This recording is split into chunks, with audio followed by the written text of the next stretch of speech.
Les chrétiens d'Égypte représentent évidemment l'une des premières communautés chrétiennes, la communauté chrétienne d'Alexandrie. Ils sont très vite après la Pentecôte, ils sont allés à Alexandrie, où il y a déjà eu donc une rencontre entre le christianisme et la culture européenne, grecque.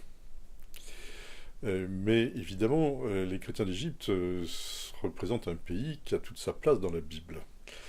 À un moment où nos communautés chrétiennes, en Orient et en Occident, vont vivre ce grand temps du carême, ce grand temps de conversion demandée à Dieu, ce temps de libération, justement.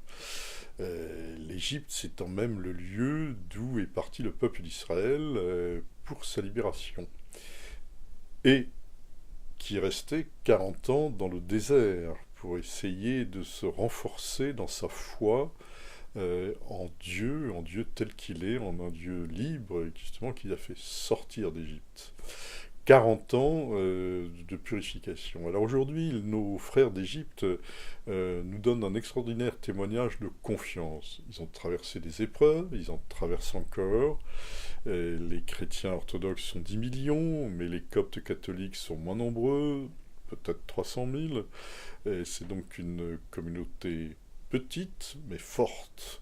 Et c'est une communauté qui garde la confiance dans le Christ, la confiance en son Dieu, qui garde confiance dans le cours de l'histoire. Bien sûr, ils ont traversé récemment des choses très difficiles avec la prise de pouvoir par les frères musulmans. C'était très difficile pour eux. Il y a eu 100 lieux chrétiens qui ont été incendiés par les frères musulmans.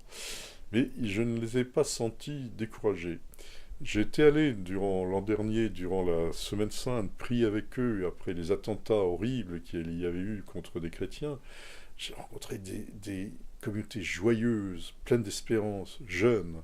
Je crois que plus que jamais, nous devons être à leur côté. Ils ont besoin de nous. Ils ont besoin de notre soutien économique, financier, mais aussi spirituel, et de partager cette confiance qu'ils nous montrent.